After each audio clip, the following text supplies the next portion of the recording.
Your body language says it all. No matter how far along we are in our body love journey, there are certain times of the calendar year that just seem to want to bring you back somewhere else, right? They can be really difficult to navigate for a variety of different reasons, from what we dress like to what we eat to the people we spend time with. All of that can get much. And so what I hope that we're able to do today is to really talk it out so we can live it up this holiday season, right? Because I think when we just give it some shine, we can kind of get through it, and then we can really get on with it, which is what I hope for all of us and for everybody watching, is that we really can have a peaceful, joyful holiday season. So that's my intention here, which is why I really wanted you in this conversation, because I think you all bring such beautiful things to it. So if we can kind of begin with how we're feeling right now as we hurdle ourselves towards this holiday season. Jill, I know you come at it from a nutrition background, from an intuitive eating background. So how are you feeling yourself right now about the holidays? So I'm a naturopath by trade, and then I've gotten into body image, disordered eating, intuitive eating work along the way, because I just felt like that's what people really needed.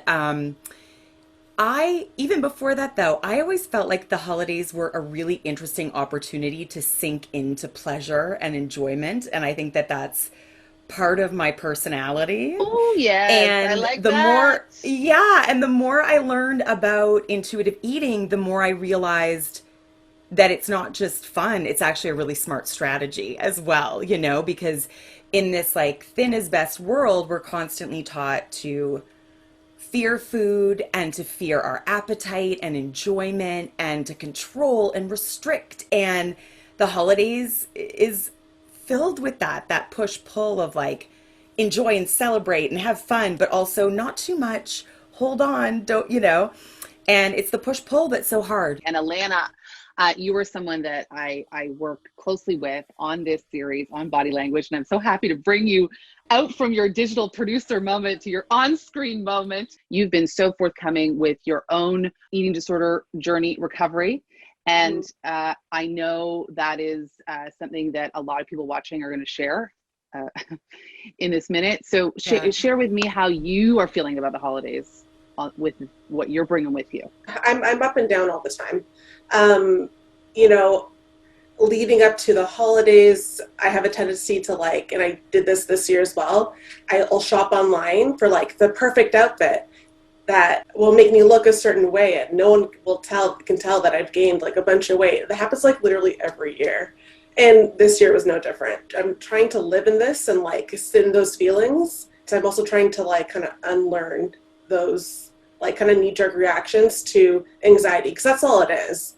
It's anxiety being you need to look a certain way or else. And the same thing with eating. I have this anxiety about have fun with your family and friends and socialize, but then when I come home, it's hard for me to kind of stop that. I'm always going to be in that mode of overindulging, and the cycle of binging and guilt and purging begins for me. I'm in deep therapy trying to work through this. So I'm happy I'm here and really talking this out. It's like free therapy with you guys. That's how I feel every month with these wonderful conversations. Megan, talk to me about how you're feeling from a style perspective for this holiday season, because like Alana mentioned, it's a lot about the look. It's a lot about the clothes. We haven't been able to do that for the last little bit. I always kind of approach it with our body, when you come from a place of gratitude, your outlook on how you present yourself to the world is going to be much kinder. You're going to speak to yourself in the mirror in a kinder way when you approach it with this kind of sense of my body is actually going to take me to a dinner with friends and family. I should just be happy about that. I should just be celebrating that joy. I don't need to worry about what it looks like.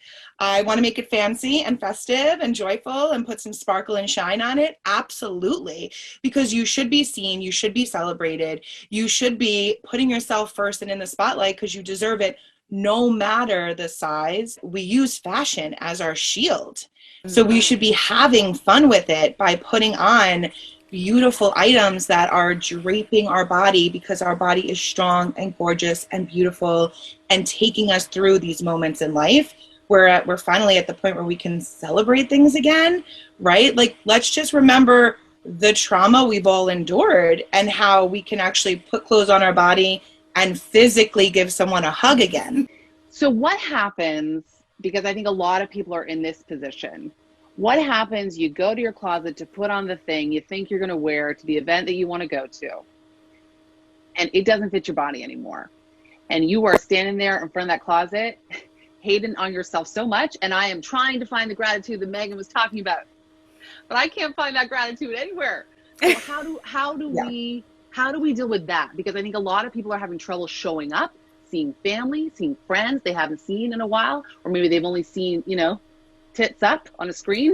Yep. How do we put the pants on? You are not made to fit clothes. Clothes are made to fit you. I think we need to remember that there's power in taking back what other people are telling you, right? We're believing what everyone else has told us for so long. Let's flip the script. So first and foremost, it's not your fault. It has nothing to do with you or your body. Then let's talk about ways that you can either A, rework something that's in your closet. So maybe you're in a dress that's like a button-up shirt dress, unbutton it. Wear it as a duster. Maybe you have that go-to little black dress where you're like, I'm feeling a little skittish about grabbing it because it is my go-to for moments like this, and I feel like I'm letting myself down. Well, how about we don't let ourselves down? How about we take that little black dress and put a sparkly headband on, or a gorgeous necklace, or a beautiful jacket? There's no rules around fashion other than it should make you feel good, and you should be proud of whatever you're putting together, because it's expressive. You're telling the world who you are. So that's style strategy. Jill, give me some food strategy. So I think the first thing is to feed ourselves really regularly. I think that there's sometimes this idea that like, oh, I just won't eat and then I can balance it out later at the party. But what we know actually happens is if we're not fed, hunger tends to grow and grow and grow. And it's kind of like, we're holding the pendulum up here all day. And when we let go, it doesn't just lovely swing to the middle and stop. It like swings to the other side. And even if we, for a couple of weeks, eat a little bit more over the course of the day than we normally would, it's not going to last forever. We're human and we ebb and we flow. And in the holidays, we're ebbing into enjoyment and pleasure and socialization. And then we can flow back into, fuel-based eating after the holidays. And that's, it's not getting it right or getting it wrong. I just think of it as this like this movement between the different areas of food and how they nourish us. And so what I always teach people is that food is bio, psycho, social. So it's like a Venn diagram of these three circles. And in the current diet and wellness industry, we're sort of taught that food should just be biological. It should just be fuel. And if we're doing anything when it comes to food besides fueling ourselves, we're somehow getting it wrong.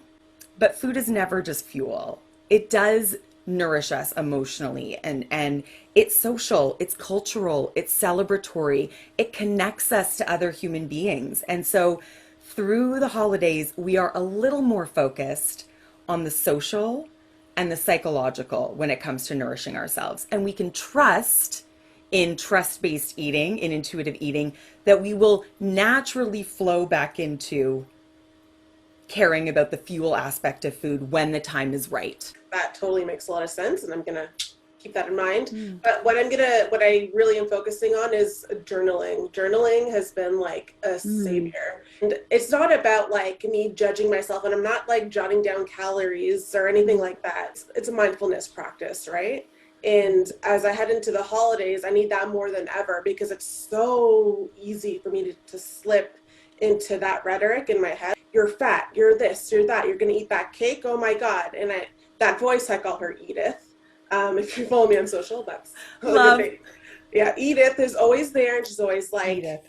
Yeah, being a real B word. Edith. Yeah, we can swear on this show. She is a bitch. And so it'll be on me to be like, you know, take those deep breaths and really think about what she's saying and realize that it's nonsense. And, you know, just enjoy my time with my family, with my friends, and not be so focused on those things, because at the end of the day, like, it really doesn't matter. So what happens when you are, you know, heading to meet family, meet friends, and potentially some of that is challenging? Sean Taylor, who was a guest on the show not that long ago, I love calling this a show, she was sharing, you know, you're allowed to say no thank you to things. And sometimes I feel like people in bigger bodies almost apologize for the body size by being very pleasing and sort of twisting into what everyone else wants to do, almost as a bit of internalized fat phobia. And if that is tweaking something in you, you haven't thought of that before, I really suggest you take a look at that, because it's something that I hadn't. And then I started to really look at my life and how I might be subtly apologizing for my size. And it's quite the inventory when you start taking it. So let's unpack that a little bit. How do you set up some boundaries at holiday time? I hope my family's not watching this. No, but there are those family members who they don't know they're doing it, and it's not intentional. And I think that, like, for me, I am really quick to just kind of change the conversation or walk away. We have to kind of like blow apart our old structures in order to start to work with food in our bodies differently. And when we're rebuilding it at first, it's like toothpicks. It's like we have a little new structure or a little new house made out of toothpicks, and it's fragile. And people, like, when you're not ready to get into those conversations or those, you know, arguments or those, you know, well, what about health? You know, if you're not ready to manage that, it's just going to shatter what you've been working so hard at. And other people don't deserve to get to do that to you, you know?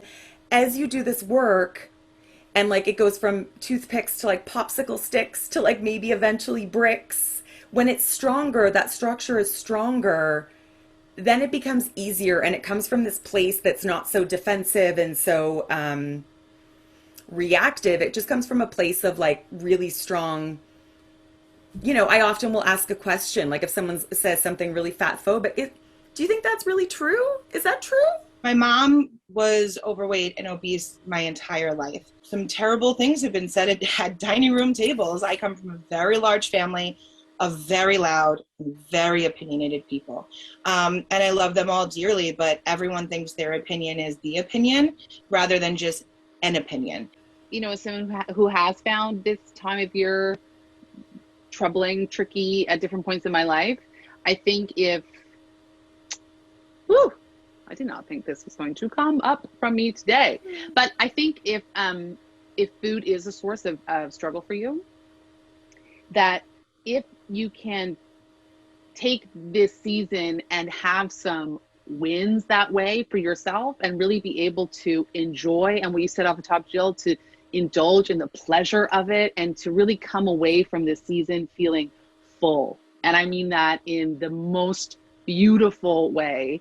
If that is possible for you, even for one of the days, one of the meals, just celebrate that and relish in that and allow yourself to feel that, because I think every time you're able to put another one of those wins on your back, you can kind of build up that momentum as you move toward the new year, which is a whole other episode. You know, it's a whole other thing where then all kinds of stuff starts to come at us. But I love that you began this, Jill, with pleasure, and I'd love to end it that way as well, because I think that is the feeling, and we deserve it.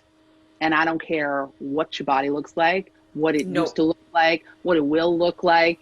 Pleasure is ours for the taking, and I wish that on everybody. Pleasure and peace and wine if you want Cheers. It, and not if you don't. Cheers to that. And it's wine. Cheers to that. Cheers to all of you. Thank you for being a part of this. Favorite holiday movie, just as we wrap up here? Home Alone. Alf. I have to double down with both of you. Those are my top two. And I'll throw in a little Love Actually, even though it's quite controversial. Oh. That's what I was going to say. That's what I was going to say. Movie night. Movie night. Yeah, we could definitely holiday party together. I love it. Cheers to all of you. Thank you. Thank Happy you. holidays. Thank you. It was so good to be here. Thank you so much. Happy holidays, ladies.